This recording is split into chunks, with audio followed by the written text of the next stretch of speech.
What can you do as a venue to attract more events? Rob Davidson is the expert on my bench today.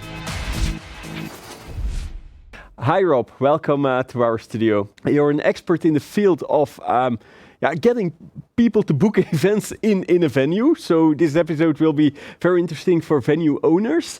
But let's start with the basics. How do you get people to book your venue? It's a great question. You know, Kevin, it's really more difficult now than ever, I would say. The problem is, for all venues, is that competition has grown so much in the last 10 years. You know, if we go back, say 20 years ago, most conferences, meetings were held in conference centers or hotels. Mm-hmm. Nowadays, there's so much competition from more of them, but also from new types of venues like museums, universities, tourist attractions like zoos and theme parks. So the actual supply of venues has never been greater. And that means much more competition for everyone who has responsibility for winning meetings and events for their venue. I would say that really it begins with looking at sources of mm-hmm. business. That's imperative. Venues need a good database. They need to know that they have a good list of potential clients. And building up that database with new leads is really crucial to the success of any venues. You know, most people working in those jobs, finding clients, they think about finding new clients and adding to the database. Of course, that's important, but I think sometimes we forget about previous clients, companies, associations, any kind of client who already use the venue. Those people are important. They've used your venue, they know it, and I think venues sometimes need to ask the question, why did they not come back? Why did that client only use us once? And, you know, that could be for a variety of reasons. Maybe they weren't happy with the experience, mm-hmm. but you hope it's not that reason. It just could be that they forgot about you, or that you as a venue haven't done enough to keep them informed about new developments in the venue, for example, refurbishments, extensions, mm-hmm. that kind of thing. So I always say to venues, begin by looking at your previous clients. Find out why they only used you once or why they stopped using you.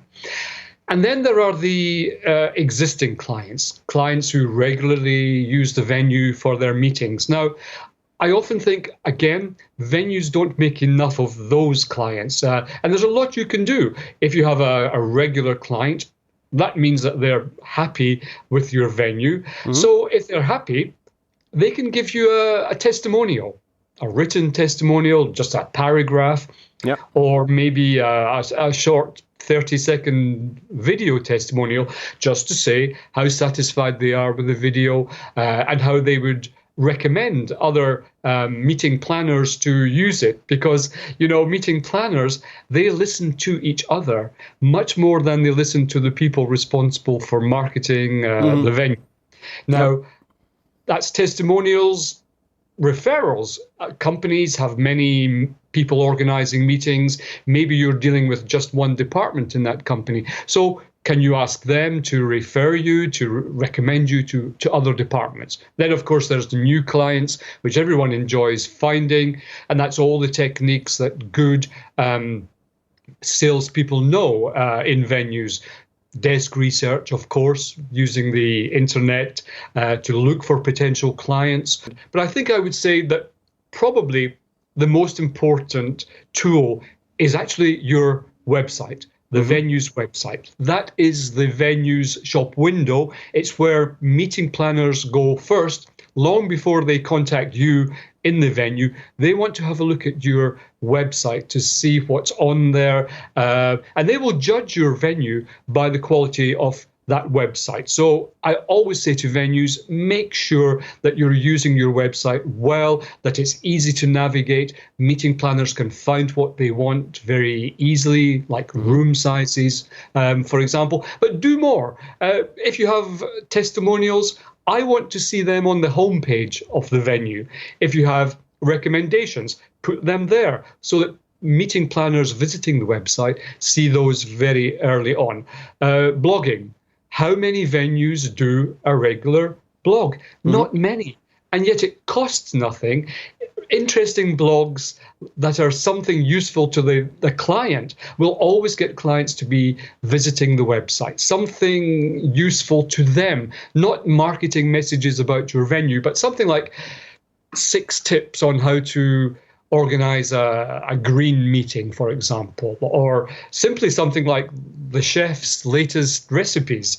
People love that kind of thing. Give meeting planners a reason to drop in on the website regularly, and you'll see the number of hits going up. Okay. You found your customers, but then they come in, and the next big problem in these days is they always want more for less money. How do you negotiate with them? Yeah, it's a perfect question, Kevin.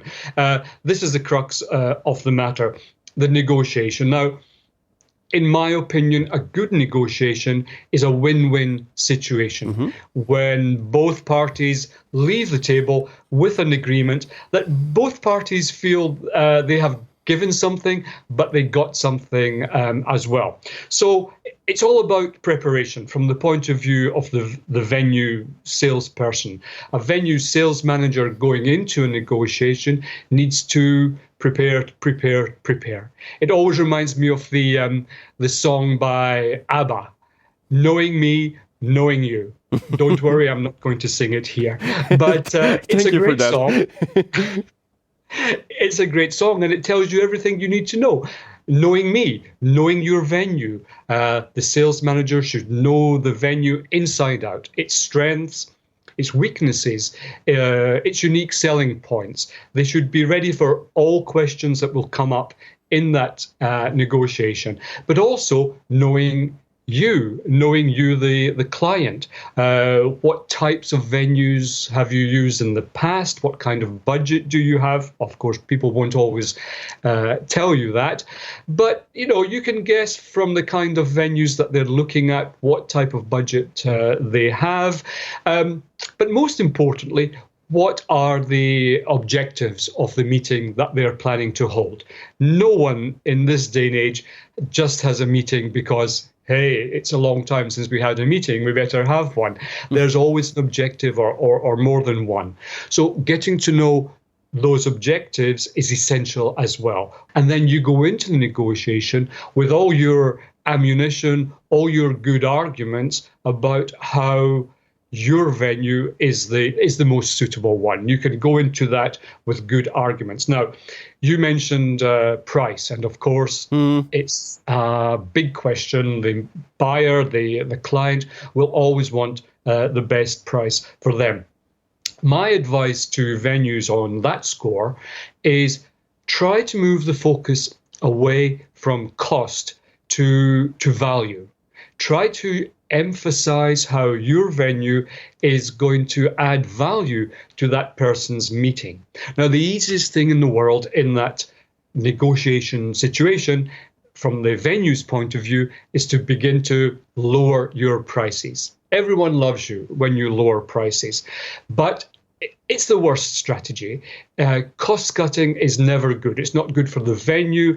It's not good for our industry as a whole, because it simply leads to a race to the bottom with venues trying to undercut each other. No, much better to focus on value and show what your venue can do to make that conference a success. Rather than cut the price, throw something in. A free cloakroom or free car parking. Focus on adding value rather than cutting price, I would say. Even if you have a new prospect, they want to see the venue, you should give them a tour on the location. How should you handle that? Very, very carefully. I'm sorry to say this is one of the things I think we do worst in venues. I've been to so many site inspections and show arounds of venue, and very often they're disappointed. The person showing you around simply looks bored. They've done it 100 times. They've done it 1,000 times. Yes, we know, but please try to make it sound like you're doing it for the first time. Walk through, before they arrive. Walk the tour that you're going to take with them just to make sure that everything's fine, the lights are working, the blinds are open, the temperature is right. Make sure that everything looks its best. Be in reception yourself when the guest arrives. Strong handshake, showing confidence, and if you can, and I know it's not always possible, get the general manager to come out of his room or her room just for 2 minutes to meet the person, shake their hand, say, welcome to our venue, welcome to our hotel. Your business is important to us. That makes a lot of difference. And then walk around all the time, emphasizing the strong points of your venue. Take the tour that their delegates would take in the actual event. And the power of you is very important. Your delegates will arrive here. This is where your delegates will have their coffee. That's getting the person already in the mindset of using your venue for their event.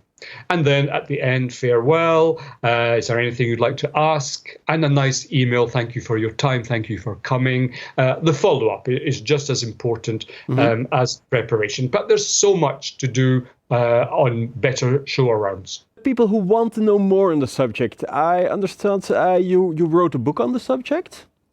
Well, yes, Kevin, with my co-writer, Anthony Hyde, who at the time was working in the Barbican Convention Centre in London, we put our heads together and wrote a book. And if I may, yeah, sure. This is it. This is our baby, winning meetings and events for your venue. Okay, Rob, thank you very much for your time. It's a great pleasure. Many thanks, Kevin. And you at home, thank you for watching our show. I hope to see you next week.